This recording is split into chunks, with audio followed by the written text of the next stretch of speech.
Normalmente, cuando se busca aprender sobre el funcionamiento del mundo, existe una secreta esperanza de encontrar una especie de manual de instrucciones. Claro, un manual claro, directo y con diagramas, a ser posible. Exacto. O sea, como cuando un electrodoméstico se estropea, abres la carcasa, ves la pieza quemada, la sacas y, bueno, pones una nueva. Es mecánico, todo visible. Eso es. La causa y el efecto están ahí mismo, al alcance de la mano. Y, a ver, es un esquema tremendamente reconfortante. A la mente humana le apasiona que las cosas se puedan clasificar, etiquetar y, digamos, arreglar en 3 sencillos pasos. Nos da una falsa, pero muy agradable sensación de control absoluto. Pero claro, luego uno da un paso hacia el mundo de la mente humana, la conciencia, la filosofía, y de repente ese manual de instrucciones desaparece por completo. ¿Se esfuma? ¿Ya no hay interruptores de encendido y apagado? Totalmente. Y ese es precisamente el abismo, fascinante y complejo a partes iguales, al que nos asomamos en la inversión profunda de hoy. Una inmersión que promete bastante, la verdad. Desde luego. Porque sobre la mesa tenemos un documento extraordinario, titulado Ejes. Son unos apuntes, unas reflexiones conceptuales que, ojo, no buscan darnos respuestas masticadas. Para nada. Lo que buscan es enseñarnos a hacer las preguntas correctas, que es mucho más difícil. Exactamente. La misión de este análisis a fondo es entender qué significa realmente ser un ser humano consciente, cómo interactuamos con esta realidad tan caótica y cómo el peso de la historia influye en nuestra búsqueda de la verdad y de la libertad personal. Y aunque el título, Ejes, pueda sonar a, no sé, tratado geométrico o a un texto puramente académico aburrido, la realidad es que funciona como un auténtico mapa de navegación. Ostras, sí, El propio documento señala que su propósito es ayudarnos a encontrar un lugar en el mundo. Y si lo pensamos con frialdad, esa es la principal inquietud de cualquier persona que despierta por la mañana. totalmente de acuerdo.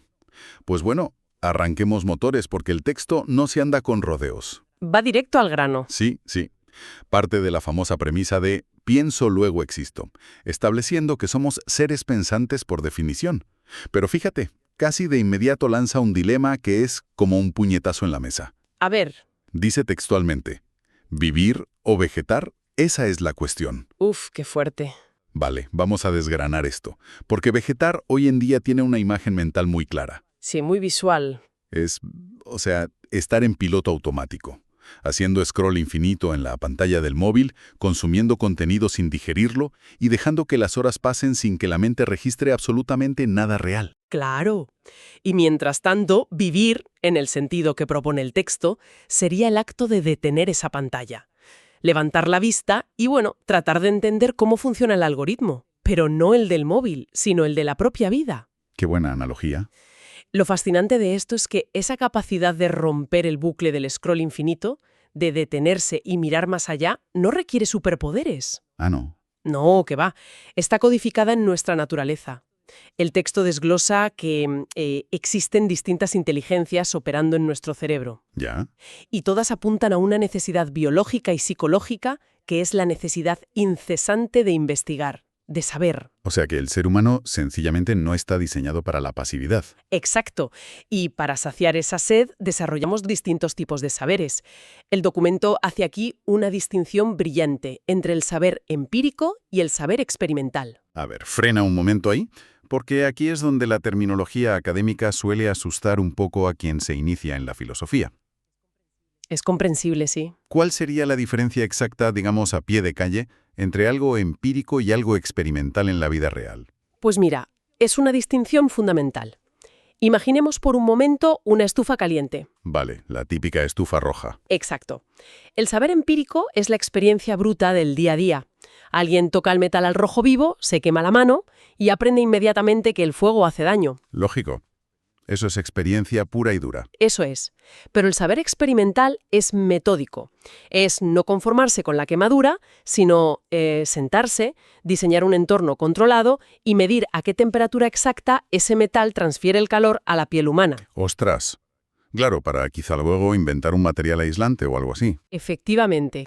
Ambos saberes son absolutamente necesarios, pero nacen de un mismo lugar. Nacen de una emoción primordial que el texto identifica como el motor de todo, que es el asombro. El asombro. Es decir, la capacidad de mirar lo ordinario como un trozo de metal caliente y verlo como algo extraordinario que merece ser comprendido. Exactamente. Todo el saber filosófico, toda esa chispa que nos saca del estado de vegetar del que hablábamos, comienza simplemente maravillándose ante lo que nos rodea, haciéndonos preguntas sobre lo evidente. Me gusta mucho esa imagen. El asombro es la chispa, es el motor de arranque. Pero claro, luego hay que saber conducir el vehículo. Eso es lo difícil, sí. Y aquí el documento entra en la verdadera mecánica del pensamiento. Utiliza una expresión que me parece brutal, porque define el pensar como una segunda flexión sobre las cosas. La reflexión. Reflexión, exacto. Doblarse sobre uno mismo. O sea, si volvemos al ejemplo de la estufa, la primera flexión es la reacción física, quitar la mano al quemarse. El instinto. Eso es. La segunda flexión es doblarse sobre ese mismo recuerdo, analizarlo ya en frío y extraer una lógica. Es una analogía perfecta para entenderlo. Y esa reflexión, como bien apunta el texto, es una maquinaria complicadísima. Ya, no es tan fácil como parece. Para nada. No somos hojas de cálculo ejecutando fórmulas. En ese acto de pensar interactúan nuestros sentimientos, la experiencia del dolor, las emociones, y todo eso se mezcla con el razonamiento puro. Un razonamiento que, por cierto, el documento divide en dos caminos principales, el deductivo y el inductivo. Así es. Vale, pongamos eso a ras de suelo también. Si la reflexión es el proceso general, la deducción y la inducción son las herramientas concretas. Sí, podríamos llamarlas así. Si no me equivoco, la deducción sería ir de la regla general al detalle concreto, ¿verdad? Eso es. En plan, sabemos que todos los metales al rojo vivo queman. Veo esta estufa roja y deduzco que me va a quemar. Perfectamente explicado. Vas de lo universal a lo particular. Y la inducción es exactamente el camino inverso. Vale. Observas 100 estufas rojas distintas, compruebas que, lamentablemente, todas queman, y a partir de esos 100 detalles particulares, construyes la regla general. El metal rojo quema. O sea, vas de lo pequeño a lo grande. Totalmente. Lo vital aquí es que toda esta maquinaria interna trabaja simultáneamente para conectarnos con el exterior. El documento utiliza un término muy actual, de hecho. ¿Cuál? Habla de estar en online con la realidad. Estar en online con la realidad. Suena a tener buena cobertura de Wi-Fi o de datos, pero imagino que va más allá. Un poco más, sí. A mí me choca un poco porque solemos pensar en la filosofía como alguien aislado en una cueva meditando completamente solo. Es que ese es el gran mito de la filosofía. Estar en online significa que el ser humano es irremediablemente un ser en relación. Claro. Filosofar no es aislarse, es mantener un ancho de banda abierto pero en dos direcciones. Por un lado, un diálogo constante con el universo exterior, analizando la sociedad, la naturaleza, la política. Sí. Y por otro, un diálogo brutalmente honesto con nuestro propio universo interior. Es un flujo de ida y vuelta constante.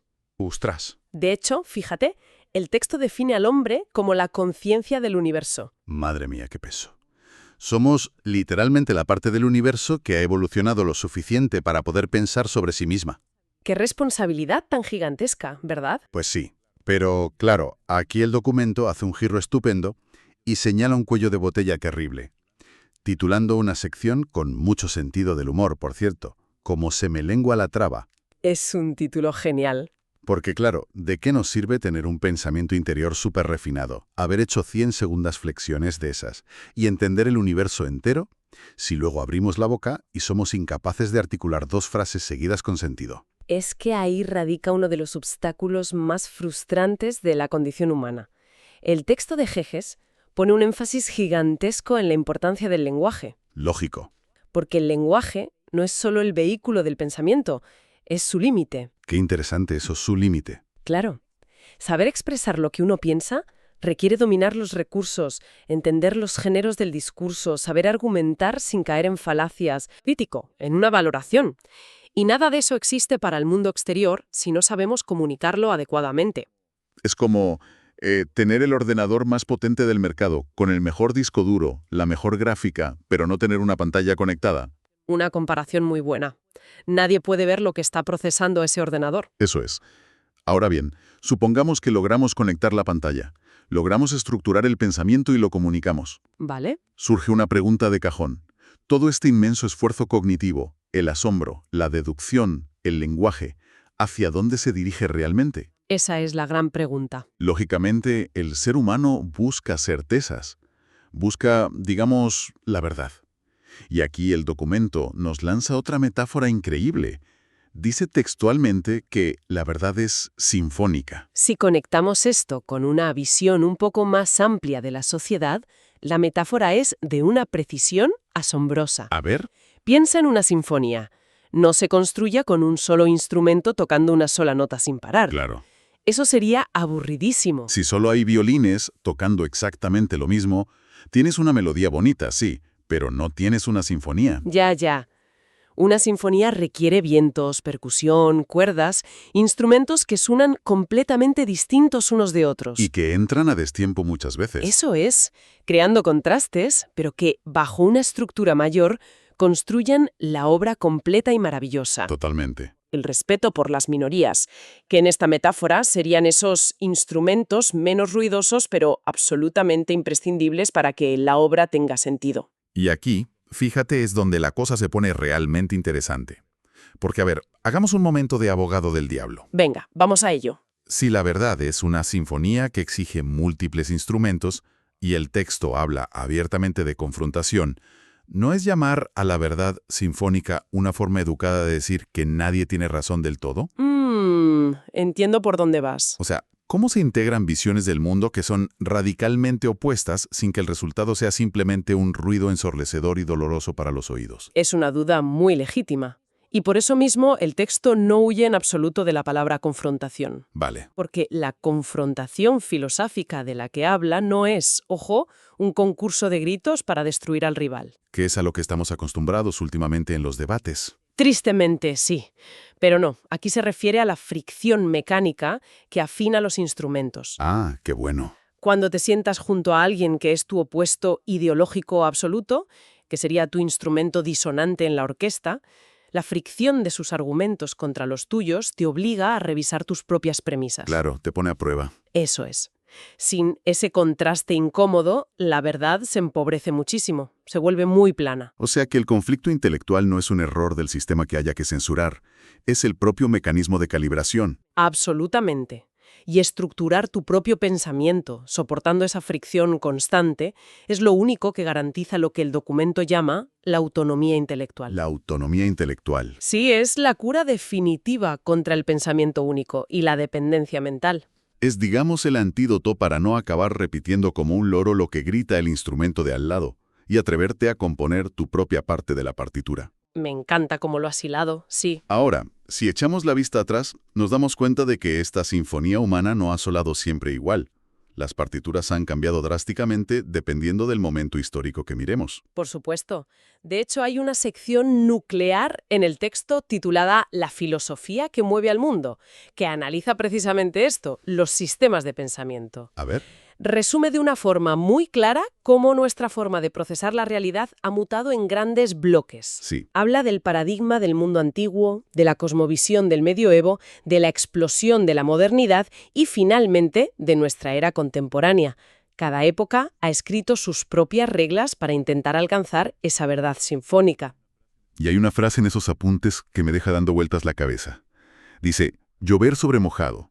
¿Sobre qué filosofar? Es una pregunta trampa, casi. Total. Me hace plantearme si, en el fondo, una vez despojados de la tecnología y los ropajes modernos, hoy seguimos debatiendo exactamente los mismos miedos. Claro. La misma necesidad de amor, la misma angustia ante la muerte que en el mundo antiguo. Solo que les hemos cambiado el nombre y el envoltorio para que parezcan nuevos. Es que las inquietudes primarias, ese núcleo biológico del asombro y el miedo del que hablábamos antes, es inalterable, nos acompaña desde las cavernas. Ya. Pero, ojo, los sistemas bajo los que operamos y que construimos para responder a esas inquietudes de base sí que alteran por completo nuestra realidad material y social. Cierto. El texto, de hecho, desciende a la arena y menciona expresamente las cristalizaciones culturales y políticas que han marcado la historia reciente de la humanidad. Y aquí, perdona que te interrumpa, pero quiero hacer una pausa estructural que me parece importantísima. Dime. Es fascinante observar estas ideologías, y vamos a mencionar algunas que salen en el texto como el marxismo, el neoliberalismo o la doctrina de la seguridad nacional. Sí, las menciona explícitamente. Pues bien, es vital aclarar para quien nos escucha que las vamos a abordar no a través de una lente política donde tomamos partido. Exacto, eso es fundamental. Eso es. El texto original las presenta de forma totalmente neutral y objetiva. No son equipos de fútbol a los que animar o abuchar. Para nada. Son puramente casos de estudio históricos. Diferentes partituras, por seguir con tu analogía musical, que la humanidad ha intentado interpretar para organizar la sociedad. Y así es exactamente como vamos a tratarlas aquí, con 0 posicionamientos por nuestra parte. 0 posicionamientos, exacto. Es una aproximación muy sana y muy necesaria hoy en día. Sí, solo analizamos cómo han moldeado la cultura en la práctica, reportando lo que dicen las fuentes de forma imparcial. Y el documento enumera, como decías, el socialismo, el marxismo, la doctrina de la seguridad nacional, el liberalismo y el neoliberalismo. Las presenta como fuerzas tangibles. Fuerzas que cambian el mundo. Exacto. Siguiendo con la música, podríamos decir que estos han sido los distintos directores de orquesta de los últimos siglos. Oh, qué buena imagen. Por ejemplo, el director marxista pedía que toda la orquesta funcionara como un bloque completamente unificado, sin destacar individualidades, para lograr la armonía colectiva. Claro. Mientras que el director liberal apostaba porque la libertad total de cada solista generaría la mejor melodía por sí sola, sin tanta intervención. Ya veo. Independientemente de cómo suenen para unos o para otros, lo innegable, y esto es lo que resalta el texto, es que estas ideas estructuran nuestra forma de vivir el día a día. O sea, definen qué se premia, qué se castiga en la sociedad y cómo nos relacionamos con el vecino. Son la arquitectura invisible de nuestra rutina. Precisamente. Y analizar esta sucesión de grandes ideas nos lleva a uno de los conceptos más profundos del documento. Cuéntame. Plantea una pregunta muy, muy importante. Nos interroga directamente. ¿Estamos viviendo una época de cambios o un verdadero cambio de época? Buf, suena muy parecido, pero la distancia entre una cosa y otra es kilométrica. Es abismal. Una época de cambios, entiendo yo, es simplemente actualizar el software. Todo va más rápido, hay nuevas aplicaciones, la IA, los móviles, pero el sistema operativo subyacente es exactamente el mismo. Exacto. La base no se toca. Sin embargo, un cambio de época es formatear el disco duro por completo. Borrarlo todo. Esa es la clave. Un cambio de época significa que los cimientos mismos, los valores básicos de cómo entendemos el trabajo, la estructura familiar, la verdad o el propio Estado, se están derrumbando para dar paso a algo inédito. ¡Qué vértigo! Nos hace darnos cuenta de que el escenario, por muy sólido que parezca, puede cambiarse. Y de forma muy orgánica, esto nos empuja hacia el desenlace de toda esta reflexión filosófica. Porque bueno, ¿qué significa todo esto a nivel individual? Esa es la aplicación práctica. Claro, porque una vez que entiendes que la realidad es moldeable, que la verdad exige una fricción constante y que la historia no está en piedra, la pregunta es, ¿qué haces mañana por la mañana al levantarte de la cama? Pues ahí, justo ahí, llegamos a la meta del texto. A ver. Todo este proceso del que hemos hablado, escapar de la fase de vegetar, aplicar la reflexión, soportar la disonancia sinfónica de la que hablábamos y entender tu momento histórico actual, todo eso tiene un único y gigantesco fin. ¿Cuál es? La verdadera libertad y la construcción de valores personales inquebrantables. Ostras. No es teoría para aprobar un examen en la universidad, es una auténtica herramienta de supervivencia diaria. Pero pongamos una lupa en esa palabra. Libertad. Porque, a ver, si le preguntas a alguien por la calle de forma aleatoria, muy a menudo la libertad se define como, bueno, poder hacer lo que me dé la gana en cada momento. Sí, la concepción moderna de libertad suele ser esa. Me apetece esto, pues lo compro. Me apetece lo otro, pues lo hago, porque soy libre. Pero, claro, si seguimos la lógica estricta de ejes, eso sería volver directamente al piloto automático de las emociones básicas. Efectivamente. Sería, de nuevo, vegetar, ¿no? La libertad de la que habla el texto parece requerir un esfuerzo monumental por nuestra parte. Totalmente de acuerdo. Esa noción de hacer simplemente lo que me apetece es en realidad una libertad muy infantil. Ya. La libertad adulta, la que propone este documento, es el resultado directo de esa autonomía intelectual que mencionamos antes. Es la capacidad de analizar críticamente el entorno y decidir con plena conciencia tus propias acciones. Claro. Todo para lograr lo que el texto denomina textualmente la transformación de la realidad. Transformación de la realidad. O sea, no ser una hoja movida por el viento de la ideología que toque en ese momento, sino ser el motor que genera su propio viento. Me parece una metáfora preciosa y muy acertada. El texto, de hecho, cierra todo este entramado conceptual apuntando a un objetivo supremo para el ser humano: mi autorrealización como persona. Autorrealización. Fíjate que te confieso que esa palabra me da un poco de alergia últimamente. ¿Ah, sí? ¿Por qué? Porque suena, no sé, a frase motivacional de taza de café o a consejo rápido de un gurú de redes sociales que te dice que simplemente sonrías para atraer abundancia y ya está. Ya. Es muy comprensible, la verdad. El término ha sido bastante secuestrado y vaciado de significado por cierta autoayuda superficial. Totalmente. Pero tenemos que hacer el esfuerzo de rescatar su peso filosófico original. ¿Vale? ¿Cómo lo enfocamos entonces? Pues en el contexto de Ejes, la autorrealización no es estar contento todo el rato, ni dar saltos de alegría. Tampoco es alcanzar un éxito económico despampanante. Menos mal. Es más bien un estado de madurez existencial. Es el resultado complejo y a veces bastante doloroso de haber asumido nuestro papel como la consciencia del universo. Ostras. Claro, volvemos a ese punto.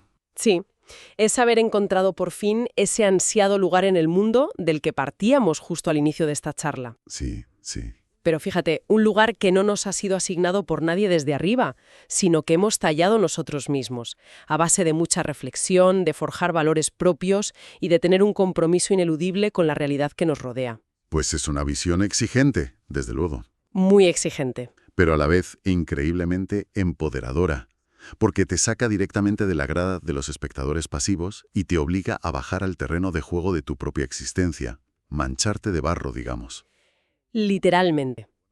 Y bueno, para ir ya recogiendo los hilos de esta inmersión profunda, creo que hemos hecho un viaje mental espectacular hoy, gracias a estos apuntes. Ha sido muy enriquecedor. Hemos descubierto que el simple asombro, esa chispa inicial, es la herramienta más subversiva que existe contra el letargo de la vida moderna. Desde luego. Hemos visto también cómo funciona la sala de máquinas del pensamiento a través de esa reflexión empírica y experimental.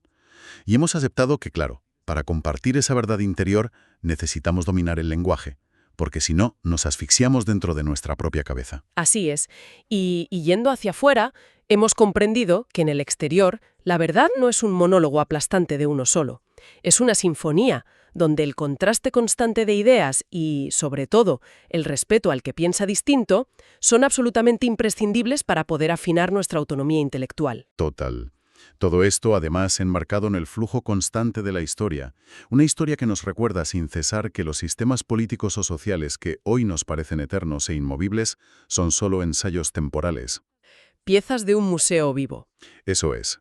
Queda clarísimo entonces que la filosofía no es un mero pasatiempo de salón para eruditos que viven alejados del mundo. Al contrario, es un manual de resistencia diaria para no dejarnos arrastrar por la inercia y, bueno, alcanzar esa verdadera autorrealización adulta. Es un resumen perfecto. Pero ojo, que este es un camino que no tiene una línea de meta definitiva donde uno pueda sentarse a descansar para siempre. Lógicamente. Al contemplar la inmensidad de este recorrido que hemos hecho, queda una idea flotando en el aire, casi como una advertencia silenciosa para quien haya seguido este análisis. A ver, cuéntanos. Si aceptamos que nuestra comprensión de la verdad debe ser forzosamente sinfónica para ser válida, Vale. y si es cierto que actualmente nos encontramos en el epicentro de un inmenso y desconcertante cambio de época, donde los viejos directores de orquesta están claramente perdiendo la batuta, Sí. ¿qué nuevos valores, qué instrumentos radicalmente distintos se tendrán que inventar y afinar desde cero para que la próxima generación pueda componer su propia melodía? Garantizando además que no acaben repitiendo por pura inercia el mismo ruido ensordecedor del pasado. Buf, esa es una pregunta que te deja helado y a la vez te enciende la mente a 1000 por hora. Un rompecabezas tremendo para llevarnos a casa, para masticarlo frente a un café y reflexionarlo con la calma que exige un cambio de época. Sin duda alguna. Ha sido un lujo total desgranar todas estas piezas conceptuales hoy. Confiamos en que este análisis haya servido para inyectar un poco de claridad en la siempre caótica condición humana. Ojalá que sí. Y por encima de todo, esperamos que sirva como un recordatorio vital de que la decisión siempre es nuestra.